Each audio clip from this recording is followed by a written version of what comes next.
You know, we kind of do the big van upgrade without big power. So luckily, BLUETTI has sent us not one, but two of their B500Ks.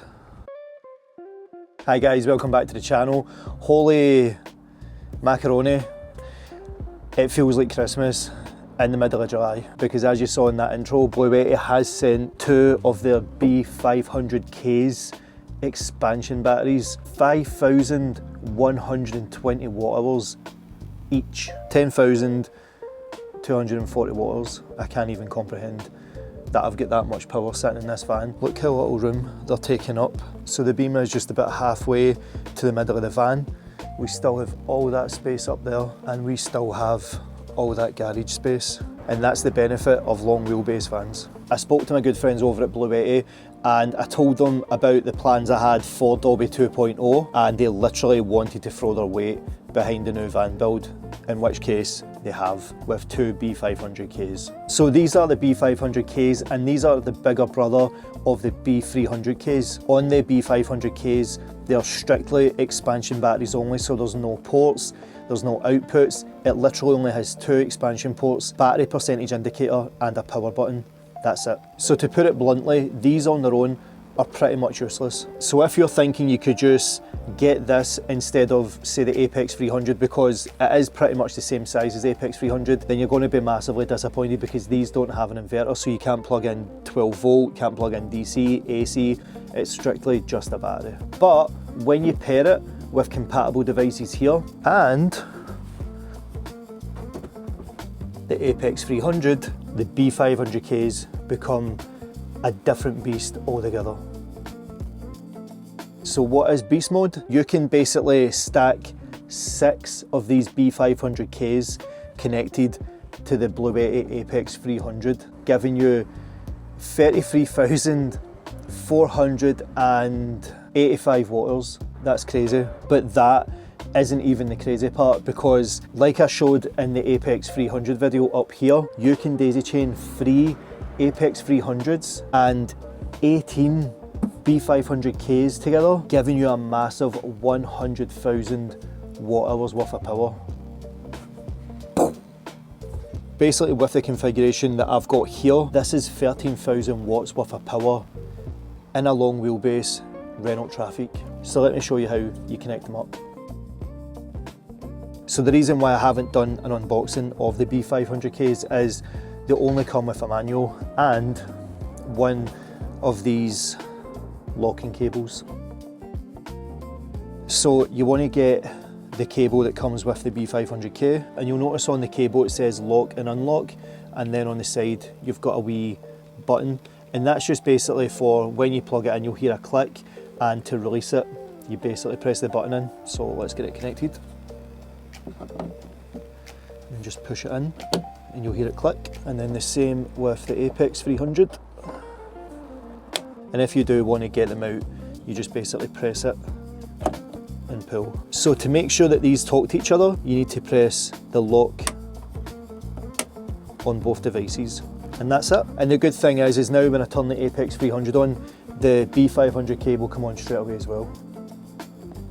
You'll see that just lighted up.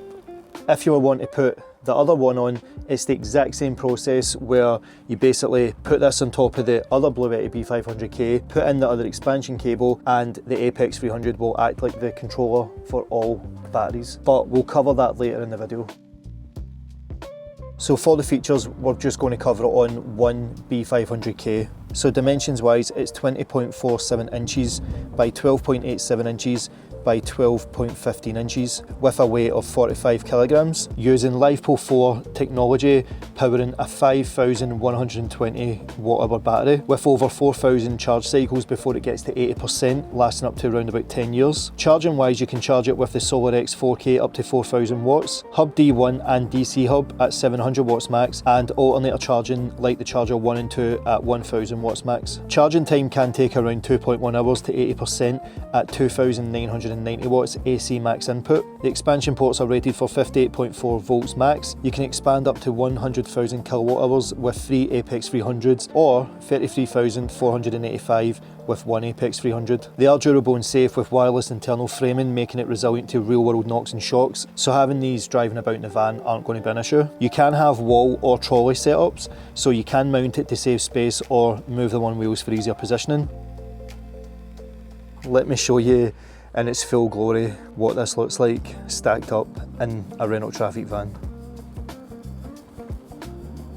That is a sign of beauty. So as you can see, we've got the 2 expansion connectors, but when you look at it in that van, it does not look like a big setup. So just indulge me for a minute. If you were to pull these round to the side, you would still have all that space left. So if you remember how this van used to look, there was a racking system along there. Now imagine a bigger racking system holding that setup like that. You could literally have it sideways and you could still have the entire van. I don't know, maybe I'm just an optimist, or maybe I'm just someone that always tries to find a solution, but for me, if this van didn't have to be a camper van and I just completely flat out made it a full music studio, I would just make a racking system to basically hold this. I just wanted to show you what it looks like while it's set up, and while I've got it set up like this, I want to show you the LCD panel, because even though you can't see much on the displays, you've only got battery percentage indicators, there's actually some things that are happening on the LCD display, so let me show you. I had a quick glance at the app. I can't see anything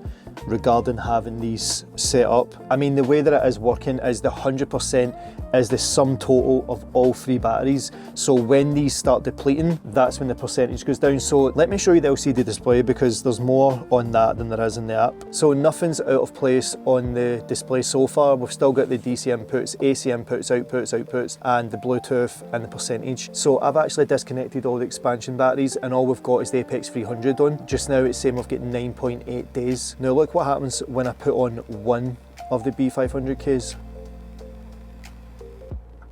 You'll see that little indicator there saying 1, and we've now jumped up to 25.3 days. So let me turn the other one on, and now that changes to 2, and we'll go from 25.3 to 36.1 days. So with the Apex 300 and 2 of these B500Ks on standby, we're going to get 36.1 days. If we turn them off, you'll see this indicator going off because they are now turned off. And now it's back to the Apex 300 only. If you had 6 of the B500Ks attached, all of them will get turned on when you turn the Apex 300 on, as it's the controller. Turning on now, and you can see everything just came on. But the good thing about this setup is you don't have to use all the power just because it's there. You could turn one of them off. Just because I turned this one off doesn't mean this one isn't still feeding the Apex 300, as we're still showing 1 expansion battery at 25 days. So let me show you what happens if we don't lock the power harnesses. If we unlock them, you'll see the lights are now flashing. And on the Apex 300, we've got no expansion added, and it's back down to 9.8 days. So I quite like that. These are kind of like your wee warning lights, just to say, listen, we are connected, but you haven't locked the connection, kind of thing.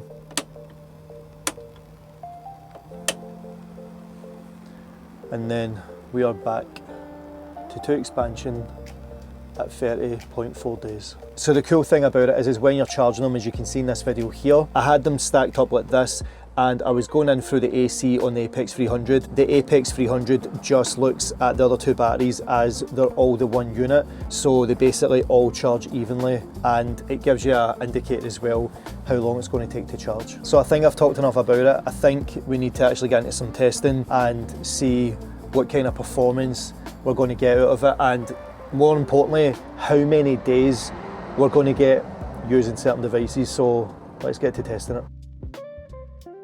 So this part of the video is always my favourite part, because I get to test out the devices that I always use in the van and get to see, most importantly, how long I can actually run them for. And there's going to be a few firsts for this video, because I'm going to show some new toys I got. For the first one, let's do the PS5 Pro and see how long we can get out of that. And to do that, we're going to use the first new toy I got, which is a new gaming video editing monitor. Now, just to keep this test simple, we will be going through the AC, but this is a 12 volt monitor, so we will be going through a 12 volt fuse board rather than AC, and I already know how many watts this pulls, so whatever we're getting from the PS5 Pro, we can measure it against this. So again, with no sound because I need to plug my speakers in, but you'll get the gist. And we are in, as you can see, game is running nicely, everything's live. We are currently pulling 280 watts with the TV and the PS5 Pro, and we can game on a PS5 Pro for 2 days straight. If Crimson Desert is your game, then you're going to get 2 days solid with this setup. But on this setup, I would plug the TV into the fuse board and go through 12 volt, because with AC, you're inherently going to be using a lot more power. Again, the PS5 is a lot more power hungry, so you're going to use a lot more power. 2D platformers like this, you're not really taxing the CPU or the GPU as much. We are now in game, and up top it says we are only taking 174 watts, and it's just literally because this game isn't that demanding. It's only a 2D scroller, so you're not using that much power. So check the numbers now. We've now extended it to over 3 days. So let's move on to another system. So let's go with handheld now, and let's go with the Switch 2. So if you're not a big gamer but you do like gaming on the Switch 2, this is only taking roughly about 60 watts. Check how many days you'd be able to play the Switch 2 for off-grid. This is crazy numbers. You would be able to play this off-grid for 25.5 days. If GTA 6 is going to be on the Series S Xbox, I guarantee you it's going to come to the Switch 2, because the Switch 2 is more powerful than the Xbox Series S, and that's fact. So let's move on to another toy that I got that I haven't shown in the channel yet. I got the Steam machine. So let's see what numbers we get with the brand new Steam machine for PC gaming. And again, we don't have any sound, but we will be fixing that when we fully install it in the van. So currently on the Steam machine, playing 007 First Light, we're only taking 195 watts. And at the present, we could game for 2.8 days. Remember, 30 of those watts are going to come from the AC, from the TV. So I'm trying to get all the NPCs into one room so that there's a lot more action, and we're at 200 watts max, and it's saying 2.5 days. So let's try a less demanding game. So just to show you the power difference, we're in a game called Replaced. It's just a 2D platformer side-scroller, and we are only taking 127 watts. We could basically play this game or equivalent games for 4.7 days. So I would say we could stretch to at least 5 days of solid gaming on a wee 2D platformer like this. If you know me, you'll know that I absolutely love Fallout, and Bethesda has just said that Fallout 3 and New Vegas are getting remasters. So I have been jumping back into New Vegas because of the TV show as well. And when you look at the numbers for this, again, the monitor's taking 30 watts. We are only taking 114 watts, giving us 5.4 days of gaming. So I would even argue we could probably get 6 days worth of playing Fallout New Vegas. So the Steam machine is definitely a nice gaming setup over the PS5 Pro, especially if you want to save power, and it's more powerful than the Switch 2. Now the thing you need to bear in mind, I'm giving you numbers like you were just going to sit constantly playing these games. If you were to do that, those are the numbers you would get. But you need to remember, you need to sleep, you're going to need to eat, and you're probably not going to be playing it for the many hours of the day. So if you're only gaming for a couple hours with the PS5 Pro, this is getting you more than covered. Now obviously not everybody's going to get 2 B500Ks, so if you want the numbers for just one of them, just half the days, and you'll get a good measurement that way. But let's move on from gaming, and say you're not a gamer but you want to cook in the van, or you want to work in the van with your laptop. Let's see how you can get on with that. So first up, let's go with cooking. If you're going to have all this power, you may as well go the induction route, you may as well go the air fryer route. So first up, we've got the air fryer.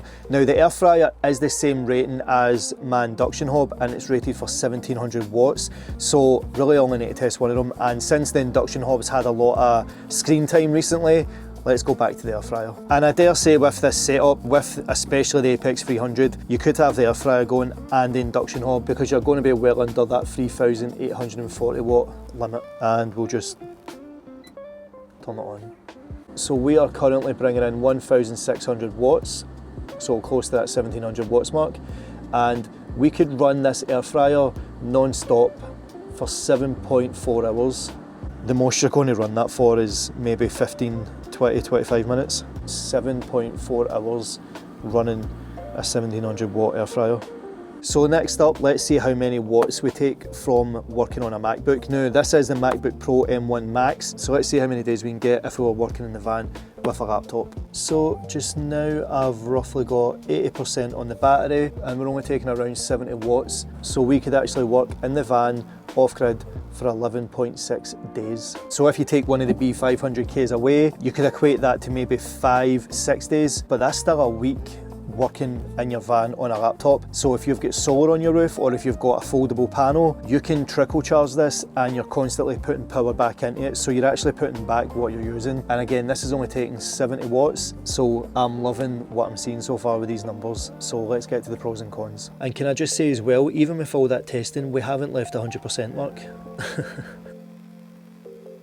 First pro has to be plug and play. You saw how easy it was to plug in these connectors and we were straight up and away. Second pro has to be tons of power, or should I say the pro is scalable power, because again, this can go up to 33,000 watts just based off one Apex 300, and if you had 3 Apex 300s, it would go up to 100,000 watts. Now obviously you wouldn't be able to put that in a van, but it's more for like home backup and stuff. Another pro is I love the minimalisticness of it. They're not cluttered with any information, it's just straight percentage bars and power button, that's it. And I think my last pro is I'm pleasantly surprised with how small they are. I've got that much space in the back of this van that I could probably fit 6 of these B500Ks in the back of here and maybe build a shelf over the top of them for other storage. But let's go on to the cons. I think the first con is the weight. So one of these is 45 kilograms. I like the way that power stations are going in the sense they're getting smaller.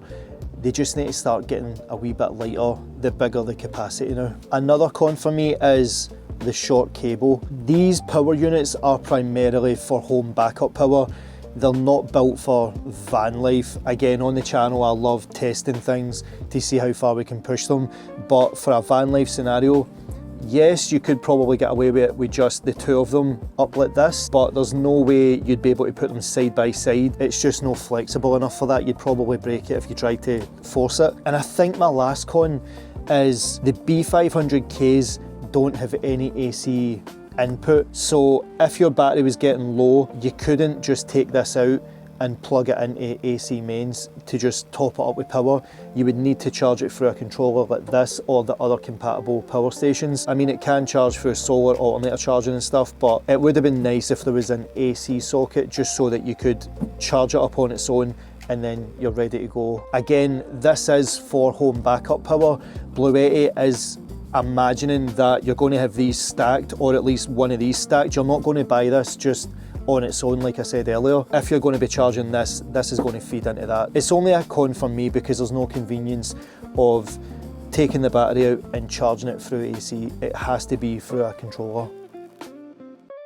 Normally I'd put the who's it for section here, and with the B500K I thought it was only going to be for home backup or tiny home offices and stuff like that, but I've been out properly testing and experimenting with the B500K along with the DC Hub review coming soon, because I was a wee bit sceptical about the B500K having a place in van life. Well, I'm happy to report not only does it have a place, but it should seriously be considered as the main power source of your van. Again, this is a preview. I wasn't going to show it yet, but I'm that excited and I couldn't hold my water, because right now I'm using the B500K like it's a power station. All that massive 5,000 watts worth of power powering my lights, my fridge, roof fan, and this B500K setup will also charge the Elite 300, or in fact any power station. And just remember, we have 2 B500Ks that can be daisy chained, so if you want to see how I'm doing it, make sure to get subscribed